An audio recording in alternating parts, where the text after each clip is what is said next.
Hello everyone, welcome to Venus kitchen. ఈరోజు వీడియోలో చిన్న ట్రిక్స్ తోటి ఈజీగా బొబ్బట్లను ఎలా ప్రిపేర్ చేసుకోవాలో చూద్దాం. బొబ్బట్లను చేతితో ఒత్తకుండా అలాగే పూరి ప్రెషర్ను ఉపయోగించకుండా చిన్న ట్రిక్ తోటి ఎవరైనా సరే ఈజీగా ఎలా ప్రిపేర్ చేసుకోవాలో ఈరోజు వీడియోలో చూసేద్దాం. ఈ బొబ్బట్లను ప్రిపేర్ చేసుకోవడానికి నేను ఇక్కడ ఒక బౌల్లోకి 1 కప్పు వరకు శనగపప్పును తీసుకున్నాను. శనగపప్పును వాటర్తో 2-3 సార్లు క్లీన్ చేసుకున్న తర్వాత తిరిగి వాటర్ని పోసుకుని 1 గంట పాటు నానబెట్టుకోవాలి.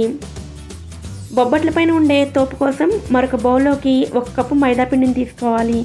ఇందులోకి చిటికెడు సాల్ట్ అలాగే 1/2 టీ స్పూన్ పసుపును కూడా వేసుకోవాలి. పసుపు వేసుకోవడం వలన బొబ్బట్లు మంచి రంగులో కనిపిస్తాయి. ఇప్పుడు వీటన్నిటిని కూడా బాగా మిక్స్ చేసుకుని ఇందులో కొద్దిగా వాటర్ని వేసుకుని సాఫ్ట్ చపాతీ ముద్దలాగా ప్రిపేర్ చేసుకోవాలి. ఈ బొబ్బట్ల రెసిపీని గోధుమ పిండితో కూడా ప్రిపేర్ చేసుకోవచ్చు. గోధుమ పిండితో ఎలా ప్రిపేర్ చేసుకోవచ్చో ఆల్రెడీ వీడియో పోస్ట్ చేశాను, డిస్క్రిప్షన్లో లింక్ ఇస్తాను, అవసరమైన వారు చెక్ చేయండి. సాఫ్ట్ చపాతీ ముద్దలా చేసుకున్న తర్వాత ఇందులో 1 టేబుల్ స్పూన్ నెయ్యిని కానీ లేదా నూనెని కానీ వేసుకుని బాగా కలిసేటట్లు ఒక 10 నిమిషాల పాటు మిక్స్ చేసుకుని మూత పెట్టుకుని 1-2 గంటల పాటు పిండిని బాగా నాననివ్వాలి. గంట తర్వాత శనగపప్పు పూర్తిగా నానిపోయి ఉంటుంది.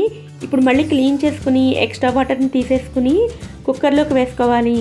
1 కప్పు శనగపప్పుకి 2 కప్పుల వాటర్ని వేసుకోవాలి. అలాగే ఇందులోనే చిటికెడు సాల్ట్ వేసుకోవాలి.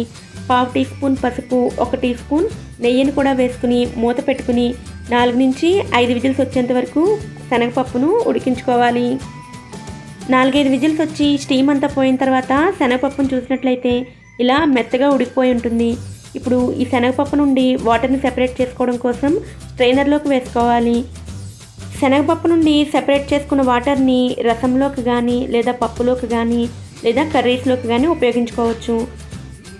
ఇప్పుడు కొద్దిగా శనగపప్పును మిక్సీ జార్లో వేసుకుని మనం స్ట్రెయిన్ చేసుకున్న వాటర్ని ఒక్కొక్క స్పూన్ చొప్పున యాడ్ చేసుకుంటూ ఇలా మెత్తగా గ్రైండ్ చేసుకోవాలి. ఇదే విధంగా మొత్తం పప్పును గ్రైండ్ చేసుకుని ఒక బౌల్లోకి తీసుకుని రెడీగా పక్కన పెట్టుకోవాలి. ఇప్పుడు స్టవ్ మీద అడుగు మందంగా ఉన్న ఒక గిన్నెను పెట్టుకుని అందులో 1 కప్పు శనగపప్పుకి 1 కప్పు బెల్లాన్ని వేసుకోవాలి. స్వీట్ ఎక్కువగా కావాలనుకునేవారు మరొక 1/2 కప్పు అయినా సరే యాడ్ చేసుకోవచ్చు. ఇప్పుడు ఈ బెల్లంలో 2 టేబుల్ స్పూన్ వాటర్ని వేసుకుని బెల్లం మొత్తాన్ని కరిగించుకోవాలి. బెల్లం మొత్తం కరిగిన తర్వాత బెల్లాన్ని మరొక గిన్నెలోకి వడకట్టుకుని గిన్నెను ఒకసారి క్లీన్ చేసుకుని తిరిగి స్టవ్ మీద పెట్టుకుని పాకాన్ని వేసుకోవాలి. బొబ్బట్ల కోసం ఎటువంటి పాకం రావాల్సిన అవసరం లేదు. బెల్లం ఇలా నురగలు వస్తున్నప్పుడు ముందుగా గ్రైండ్ చేసుకుని ఉంచుకున్న శనగపప్పు ముద్దను వేసుకుని స్టవ్ ఫ్లేమ్ని మీడియంలో ఉంచుకుని బాగా కలిసేటట్లు మిక్స్ చేసుకుని ప్యాన్ నుంచి సెపరేట్ అయ్యేంత వరకు కుక్ చేసుకోవాలి. ఇందులోనే 1/2 టీ స్పూన్ యాలకుల పొడిని అలాగే 1 టేబుల్ స్పూన్ నెయ్యిని కూడా వేసుకుని ప్యాన్ నుంచి సెపరేట్ అయ్యేంత వరకు కూడా మిక్స్ చేసుకుంటూ ఉండాలి. ఒకసారి ప్యాన్ నుంచి సెపరేట్ అవ్వడం స్టార్ట్ అయిన తర్వాత స్టవ్ ఆఫ్ చేసుకుని పక్కకి దించేసుకోండి. ఈ మిశ్రమం చల్లారిన తర్వాత మరికొంచెం గట్టిపడుతుంది. పూర్తిగా చల్లారిన తర్వాత వేరొక బౌల్లోకి తీసుకుంటే బొబ్బట్ల కోసం స్టఫింగ్ రెడీ అయినట్లే. ఇప్పుడు చేతికి కొద్దిగా నెయ్యిని అప్లై చేసుకుని కొద్దిగా పిండి ముద్దను తీసుకుని రౌండ్ బాల్స్లా ప్రిపేర్ చేసుకోవాలి. ఇలా ఎన్ని బొబ్బట్లను ప్రిపేర్ చేయాలనుకుంటున్నామో అన్ని బాల్స్ని రెడీ చేసి పక్కన పెట్టుకోవాలి. మిగిలిన స్టఫింగ్ని మనం 15 రోజుల పాటు ఫ్రిడ్జ్లో ఉంచుకుని ఎప్పుడు కావాలంటే అప్పుడు బొబ్బట్లను ప్రిపేర్ చేసుకోవచ్చు. లేదా ఇదే స్టఫింగ్ తోటి బూరెలను కూడా ప్రిపేర్ చేసుకోవచ్చు. పూర్ణం బూరెలను ఎలా ప్రిపేర్ చేసుకోవాలో ఆల్రెడీ వీడియో పోస్ట్ చేశాను, డిస్క్రిప్షన్లో లింక్ ఇస్తాను, అవసరమైన వారు చెక్ చేయండి. 2 గంటల తర్వాత మైదా పిండి ముద్ద కూడా బాగా నానిపోయి ఉంటుంది. ఇప్పుడు మళ్ళీ పిండి ముద్దను ఒకసారి మిక్స్ చేసుకుని ఇందులో నుండి కొద్దిగా పిండిని తీసుకుంటూ స్టఫింగ్ కోసం ప్రిపేర్ చేసిన బాల్స్ కంటే కొంచెం చిన్న సైజులో ఇలా బాల్స్లా ప్రిపేర్ చేసుకోవాలి. ఇప్పుడు ఒక్కొక్క పిండి ముద్దను తీసుకుని ముందు ఫ్లాట్గా చేసుకోవాలి. ఇలా వీడియోలో చూపిస్తున్నట్లుగా ఎడ్జెస్లో ప్రెస్ చేసినట్లయితే చాలా ఈజీగా ఇలా ఫ్లాట్గా అవుతుంది. ఇప్పుడు ఇందులో స్టఫింగ్ బాల్ నుంచి ఎడ్జెస్ నుంచి క్లోజ్ చేసుకుంటూ పైన ఎక్స్ట్రాగా వచ్చిన పిండిని తీసుకుని మళ్ళీ రౌండ్ బాల్లా చేసుకోవాలి. ఇప్పుడు రౌండ్ బాల్ని కొద్దిగా ఇలా ఫ్లాట్గా చేసుకుని పిండి ముద్దకి నెయ్యిని కానీ నూనెని కానీ అప్లై చేసుకోవాలి. అలాగే ఒక పాలిథిన్ కవర్ని తీసుకుని ఆ కవర్ కూడా నెయ్యిని కానీ నూనెని కానీ అప్లై చేసుకోవాలి. ఇప్పుడు పిండి ముద్దను కవర్ మీద ఉంచుకుని కొద్దిగా ప్రెస్ చేసుకుని పైవైపు నుంచి కవర్ని క్లోజ్ చేసి ఇలా వీడియోలో చూపిస్తున్నట్లుగా రౌండ్గా స్ప్రెడ్ చేసుకోవాలి. సాధారణంగా బొబ్బట్లని చేతితో ఒత్తడం కానీ లేదా పూరి ప్రెషర్ని కానీ ఉపయోగించి ప్రిపేర్ చేస్తారు. కానీ ఈ చిన్న ట్రిక్ తోటి చాలా ఈజీగానే బొబ్బట్లను ప్రిపేర్ చేసుకోవచ్చు. పాలిథిన్ కవర్కి బదులుగా బటర్ పేపర్నైనా సరే ఉపయోగించుకోవచ్చు. ఇలా కవర్ను ఉపయోగించి ప్రిపేర్ చేసుకోవడం వల్ల చాలా తొందరగా ప్రిపేర్ చేసుకోవచ్చు.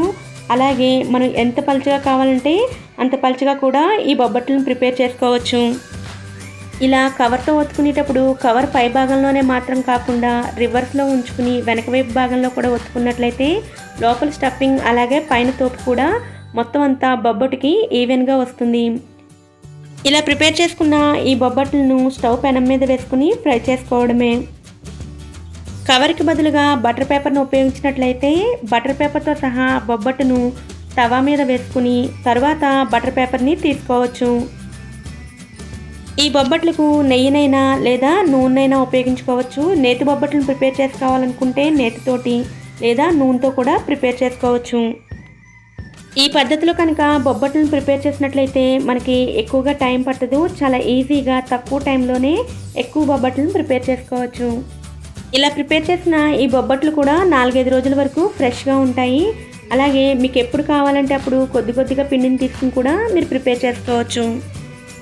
ఈ చిన్న ట్రిక్ తోటి స్వీట్ షాప్లో లాగా పల్చటి బొబ్బట్లను మీరు కూడా మీ ఇంట్లో తప్పకుండా ట్రై చేయండి. ఓకే ఫ్రెండ్స్, ఈ వీడియో కనుక మీకు నచ్చినట్లయితే ఈ వీడియోని లైక్ చేయండి, మీ ఫ్రెండ్స్తో షేర్ చేయండి. వీడియో కింద ఉన్న రెడ్ కలర్ సబ్స్క్రైబ్ బటన్ ద్వారా సబ్స్క్రైబ్ చేసుకోండి.